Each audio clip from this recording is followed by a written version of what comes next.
নমস্কার বন্ধুরা, আমি এআর অ্যান্ড আপনারা দেখছেন জব কেরিয়ার ইউটিউব চ্যানেল। তো আজকের এই ভিডিওটিতে আমি আপনাদেরকে আইসিএমআর নিনের তরফ থেকে আরও একটি টেকনিক্যাল পোস্টের ওপর রিক্রুটমেন্ট বেরিয়েছে। সেখানে অনেকগুলি ভ্যাকান্সি রয়েছে। তো সেই সম্বন্ধে আজকে আপনাদেরকে জানাবো। তো ভিডিওটি শুরু হওয়ার আগে আপনাদের কাছে একটা ছোট রিকোয়েস্ট রাখবো, যারা এখনও পর্যন্ত জব কেরিয়ার ইউটিউব চ্যানেলটিকে সাবস্ক্রাইব করে রাখেননি তারা যেন অবশ্যই জব কেরিয়ার ইউটিউব চ্যানেলটিকে সাবস্ক্রাইব করে রাখে, কারণ এই ধরনের চাকরির বিজ্ঞপ্তি আপনারা এই চ্যানেলটির ওপরই প্রথম দেখতে পাবেন। তো ভিডিওটি আপনারা মনোযোগ সহকারে দেখুন, যাতে পরবর্তী সময়ে কোনো রকম কনফিউশন না তৈরি হয়।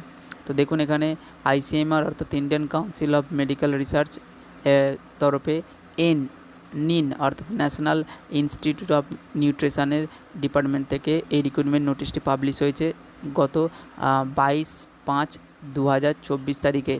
ঠিক আছে, যেটা ministry of health and family welfare, government of India